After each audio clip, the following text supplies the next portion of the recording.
Okay, welcome back to the H&T show. This is our educational segment, so we hope you guys are going to learn a lot about what we have to speak about today. But first and foremost, it is Thursday, so we're going to do a little bit of a throwback Thursday theme here.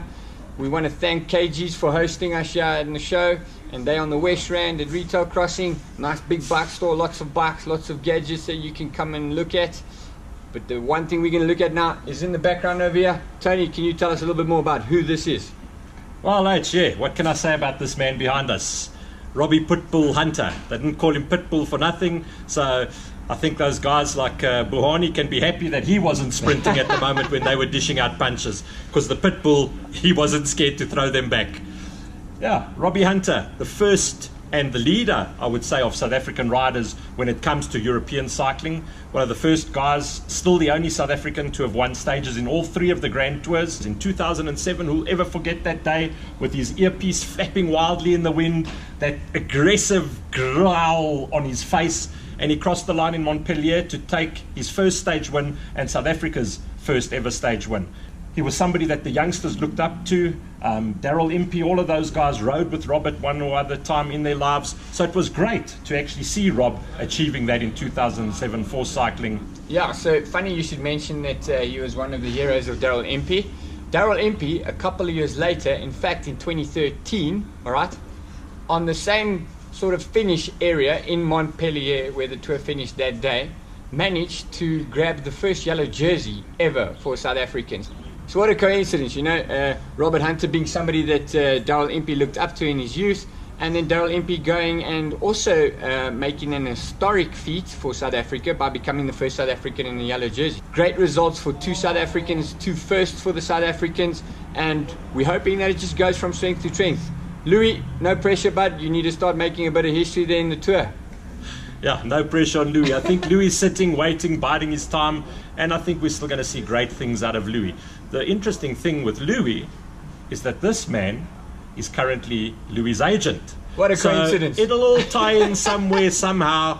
Cool. The next thing that we're going to cover on this episode is the number 13. If you are watching the previous stages, you might have spotted the number 13 and the camera on his back with the numbers. One of the numbers were upside down. Tony, why would this guy do this? Ride with the number 13 upside down? That's purely a superstition. So I've got a couple of mates out there who don't walk under ladders, who don't pass the salt to you. They put it down on the table. You know, these guys, cuckoo, I don't know, but this is just purely a superstition. 13 being that unlucky number. We saw how quick Kittel was yesterday to get rid of that 13 stage wins and take his 14th. So all they do, by turning that 113 upside down, they're hoping that, you know, the bad luck doesn't associate itself with that number. It's as simple as that. Turn the number 13 over, you're not going to have the bad luck. H, talking about numbers, you've got a little bit of fact about the luckiest number in the tour. Can you explain a little bit more on that? Well, the Tour de France reckons the luckiest number is the number 51. The reason they reckon it's the luckiest number is because previous greats of the tour have gone on to go and win the tour either on debut or have gone on to win the tour wearing that number.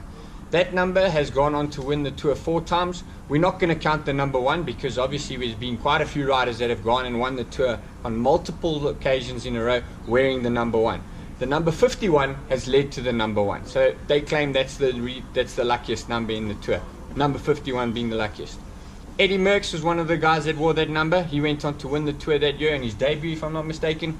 We've got O'Connor. He went on to win the tour wearing the number 51. Thevenot, who's gone on to win the tour, and Hino. So 2 very, very big names there. O'Connor's also a really big name. Bit of an interesting story behind him. T, what's the story with that? Well, that's very interesting. O'Connor was set to actually break Eddy Merckx's run of victories in the tour. 1971, it was stage 14. He was 7 minutes odd ahead of Merckx on GC. There was a lot of chasing, and interesting enough, this incident happened on one of the climbs we're going over today. So the Col de Mente, they crossed over the col and they were on a descent. It had been raining. There was a lot of mud on the road. And Eddy Merckx decided, well, you know, I've got to make up the 7 minutes. He was a great descender, Merckx was. And the cannibal decided, well, you know, let's rev this up. Let's get rid of this behind me. And literally that's what happened. Eddy Merckx came round a corner. He took the corner wrong. He ended up hitting a little retaining wall on the side, crashing. Akana was behind him. Akana followed him into the wall.